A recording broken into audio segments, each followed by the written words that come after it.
Agis, agis, agis, agis, agis, agis, agis, agis, agis, agis, agis, agis, agis sur les médecins, agis sur les institutions, agis sur les infirmières. Agis, agis, agis. École sans frontières, c'est l'école qui matérialise le changement du monde. C'est l'école qui matérialise le passage de l'ancien monde au nouveau monde. C'est l'école qui vise à transformer les vies dans le nouveau monde. Car à Sans Frontières, nous considérons que les choses anciennes sont passées et toutes choses sont devenues nouvelles. Ici, c'est des enseignements nouveaux. C'est des enseignements jamais entendus. C'est des enseignements, c'est du jamais vu.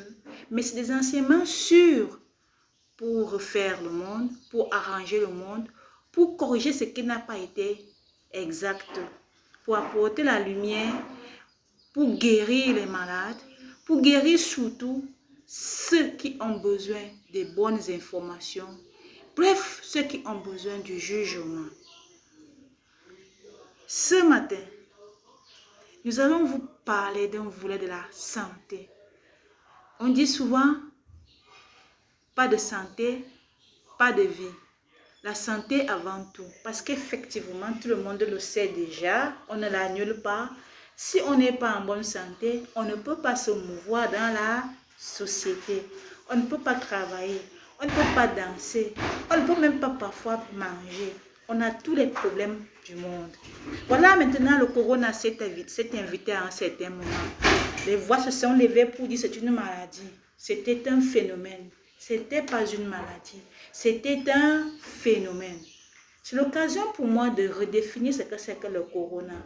Oui, chers amis de l'OMS, chers amis du système de santé local, national, international et mondial.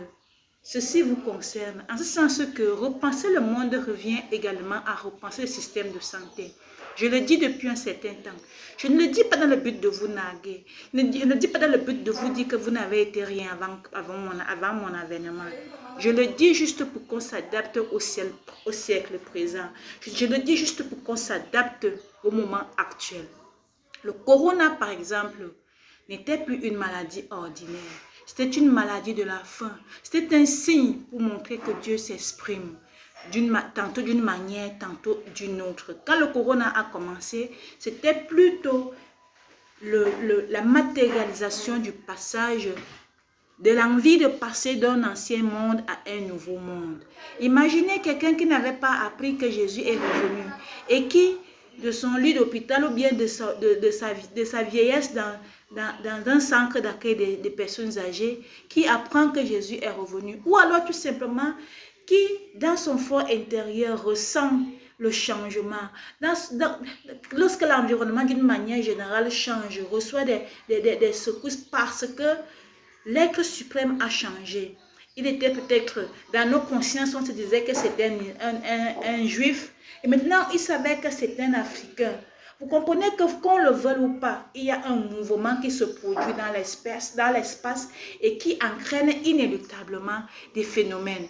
Alors, à un moment donné, si tout le monde s'était rendu compte que c'était ça le corona, personne n'allait trembler. On allait plutôt chercher la solution auprès des personnes qui ont vu le corona venir, qui ont vu le corona surgir, et nous n'allions pas nous embrouiller sur des méthodes purement scientifiques exclusivement pour trouver la solution face au corona.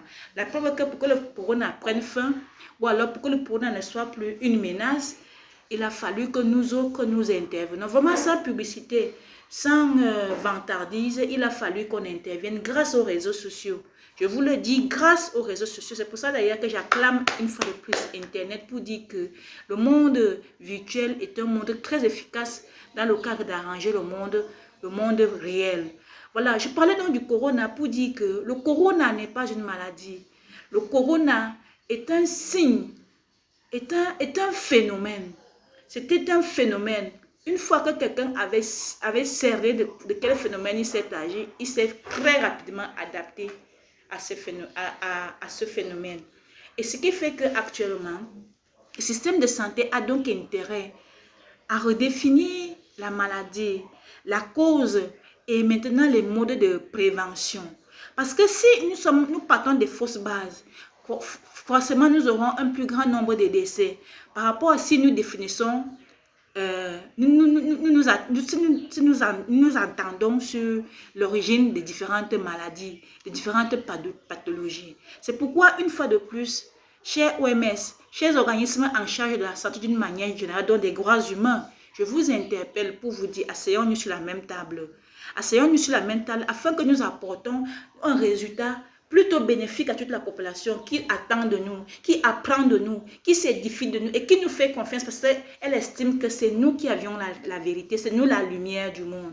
Alors, je ne suis pas en train ici d'interpeller les églises qui disent qu'ils sont la lumière du monde. Je suis en train d'appeler les professionnels qui ont l'expertise parce qu'ils ont vérifié, parce qu'ils ont vu, parce qu'ils ont véritablement entendu et parce qu'ils sont engagés pour la cause. C'est pourquoi je vous interpelle. J'interpelle les organismes du système des Nations Unies. J'interpelle les ONG qui sont cachées un peu partout, qui fonctionnent véritablement. J'interpelle les gouvernements pour vous dire la maladie n'est pas ce que vous avez dit. Que ce soit le paludisme, que ce soit. Il est certes vrai, je ne nie pas la science puisque la science est le fruit des enquêtes, c'est le flux de la recherche. Donc, je ne peux pas nier la science. Mais par contre, je suis en train de vous dire qu'il faut savoir prendre en compte le changement. Il faut savoir prendre en compte les données qui émanent des personnes ressources comme moi, des personnes mandatées pour apporter la vie, pour sauver, pour nourrir, pour former. Il faut être à mesure, il faut être toujours disponible à nous écouter. Voilà pourquoi je fais cet enseignement aujourd'hui, cette exhortation, ce moment de coaching à l'endroit de tous les dirigeants du monde entier. Oui, je m'adresse aux dirigeants. C'est vrai, vous êtes capacités, vous êtes formés, vous êtes bons, vous êtes vraiment formidables, même à mon avis, à mon œil. Vous êtes formidables, mais il se passe quelque chose. Il y a des choses parfois que Dieu réserve pour certains parce qu'il y va de son chronogramme d'activité, de son plan de travail, de sa stratégie de mise en œuvre des activités. C'est pourquoi c'est moi qui vous parle aujourd'hui. Je ne vous parle pas parce que je suis claire, je ne sais pas, mais je vous parle parce que je suis mandatée, vous dites arrêtons-nous. Matérialisons le changement, le passage de l'ancien monde au nouveau monde. Disons clairement au monde entier que le corona n'était pas une maladie, c'était un phénomène et qu'il fallait maîtriser les contours du phénomène pour maîtriser le corona. C'est pour ça que, effectivement, c'est l'occasion pour moi de dire aux gens que non, on n'avait pas dit que les Blancs ont créé le corona dans telle usine aux États-Unis ou dans tel autre pays du monde entier. Non, il ne s'agissait pas de cela. Je l'assume, je peux le clarifier à tout moment parce que je sais comment est-ce que le corona est survenu. C'est la même chose pour le VIH-Sida. Le VIH-Sida, il fait partie des maladies qu'on appelle les maladies de la faim. J'ai coutume de dire que le Sida est fini. Le Sida est fini parce qu'aujourd'hui, il est maîtrisé. Je recommande d'ailleurs à l'ONU-Sida de reformuler un nouveau plan